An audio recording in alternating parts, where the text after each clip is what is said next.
ರಾಜ್ಯ ರಾಜಕಾರಣದಲ್ಲಿ ಸಂಚಲನ ಮೂಡಿಸಿರುವಂತಹ ಕುರ್ಚಿ ಕಾದಾಟ ಈಗ ಮತ್ತೊಂದು ಹಂತಕ್ಕೆ ಹೊರಳಿರೋದು ಸ್ಪಷ್ಟವಾಗಿ ಗೊತ್ತಾಗ್ತಾ ಇದೆ.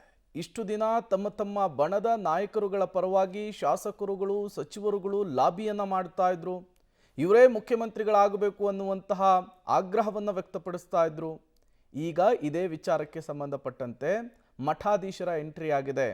ಹೌದು, ಒಂದು ಕಡೆ ನಿರ್ಮಲಾನಂದ ಶ್ರೀಗಳು ಡಿಕೆ 2.5 ವರ್ಷಕ್ಕೆ ಸಿಎಂ ಆಗಬೇಕು ಅಂತ ಹೇಳ್ತಾ ಇದ್ದಾರೆ.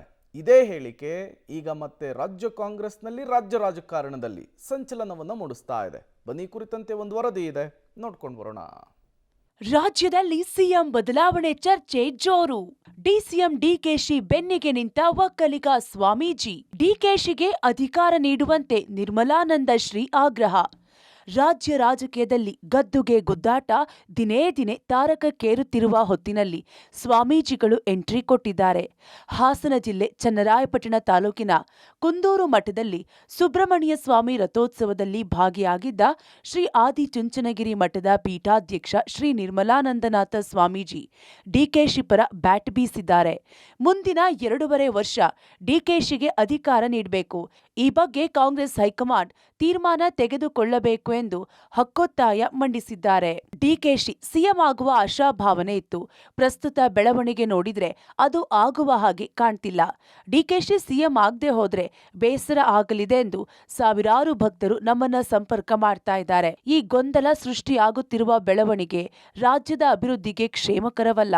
ಇದಕ್ಕೆ ಕಾಂಗ್ರೆಸ್ ಹೈಕಮಾಂಡ್ ಸರಿಯಾದ ಸ್ಪಷ್ಟತೆ ಕೊಡಬೇಕೆಂದು ಆಗ್ರಹಿಸಿದ್ದಾರೆ. ಸುಮಾರು 2.5 ವರ್ಷಗಳ ನಂತರದಲ್ಲಿ ಅವಕಾಶ ಸಿಗುತ್ತೆ ಎಂಬ ಆಶಾಭಾವನೆಯನ್ನು ನಾವೆಲ್ಲರೂ ಕೂಡ ಇಟ್ಟುಕೊಂಡಿದ್ವಿ. ಆದರೆ ಅದು ಹಾಗೆ ಕಾಣಿಸ್ತಾ ಇಲ್ಲ.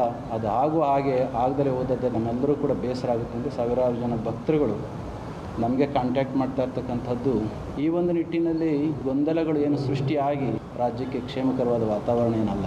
ಇದನ್ನು ಸರಿಯಾದ ರೀತಿಯಲ್ಲಿ ಸ್ಪಷ್ಟತೆಯನ್ನು ಕೊಟ್ಟು ಮಾಡಬೇಕಾಗಿರ್ತಕ್ಕಂಥ ಕಾರ್ಯವನ್ನು ಮಾಡಬೇಕಾಗಿರ್ತಕ್ಕಂಥ ಕಾಂಗ್ರೆಸ್ ಹೈಕಮಾಂಡ್ನವರು 2.5 ವರ್ಷಗಳ ನಂತರದಲ್ಲಿ ಡಿ.ಕೆ. ಶಿವಕುಮಾರ್ ಅವರು ಮುಖ್ಯಮಂತ್ರಿಗಳಾಗಬೇಕು ಅಂತಕ್ಕಂಥದ್ದು ಅಭಿಪ್ರಾಯ ನಮಗೂ ಇತ್ತು ಮತ್ತು ರಾಜ್ಯದ ನಮ್ಮ ಭಕ್ತಾದಿಗಳಿಗೂ ಕೂಡ ಇದೆ.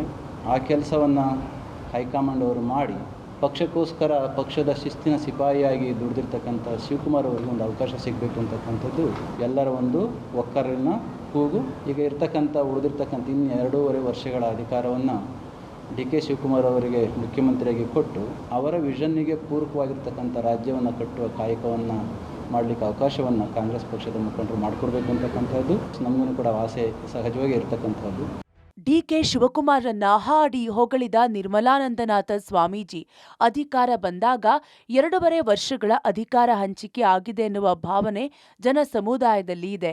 ಡಿಕೆ ಶಿವಕುಮಾರ್ ಹುಟ್ಟು ಹೋರಾಟಗಾರ. ಯಾವಾಗ ಏನ್ ಮಾಡಬೇಕು ಎಂದು ಅವರಿಗೆ ಸ್ಪಷ್ಟವಾಗಿ ಗೊತ್ತಿದೆ.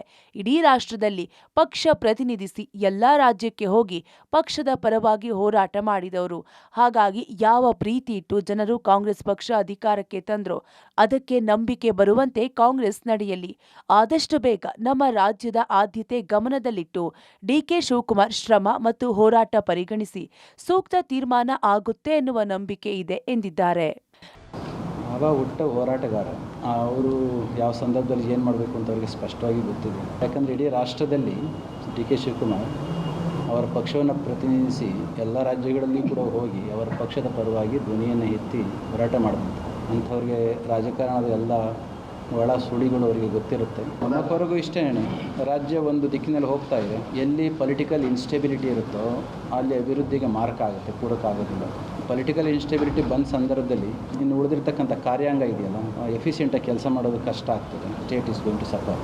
ಅದು ಆಗಬಾರ್ದು ಅಂತ ಅನ್ನೋ ಕಾರಣಕ್ಕೋಸ್ಕರ ಯಾವ ಪ್ರೀತಿಯನ್ನು ಇಟ್ಟು ಜನಗಳು ಕಾಂಗ್ರೆಸ್ ಪಕ್ಷವನ್ನು ಅಧಿಕಾರಕ್ಕೆ ತಂದಿದ್ರು ಅದಕ್ಕೆ ನಂಬಿಕೆ ಬರೋ ರೀತಿಯಲ್ಲಿ ಶ್ರದ್ಧೆಯನ್ನು ನಡ್ಕೊಳ್ಬೇಕಾಗುತ್ತೆ. ಮತ್ತು ಡಿ.ಕೆ. ಶಿವಕುಮಾರ್ ಅವರ ಹೋರಾಟ ಮತ್ತು ಅವರ ಶ್ರಮ, ಅವರ ತ್ಯಾಗವನ್ನು ಕೂಡ ಗಮನದಲ್ಲಿ ಇಟ್ಕೊಂಡು ಪಾಸಿಟಿವ್ ಆಗಿ ಧನಾತ್ಮಕವಾಗಿರ್ತಕ್ಕಂಥ ನಿರ್ಧಾರವನ್ನು ಹೈಕಮಾಂಡ್ ತಗೊಳ್ಳುತ್ತೆ ಅಂತ ನಾನು ಭಾವಿಸ್ತೇನೆ. ಒಟ್ನಲ್ಲಿ ಇದುವರೆಗೂ ಕಾಂಗ್ರೆಸ್ ಪಕ್ಷದೊಳಗೆ ಮುಖ್ಯಮಂತ್ರಿ ಬದಲಾವಣೆ ಜಟಾಪಟಿ ನಡೆಯುತ್ತಿತ್ತು.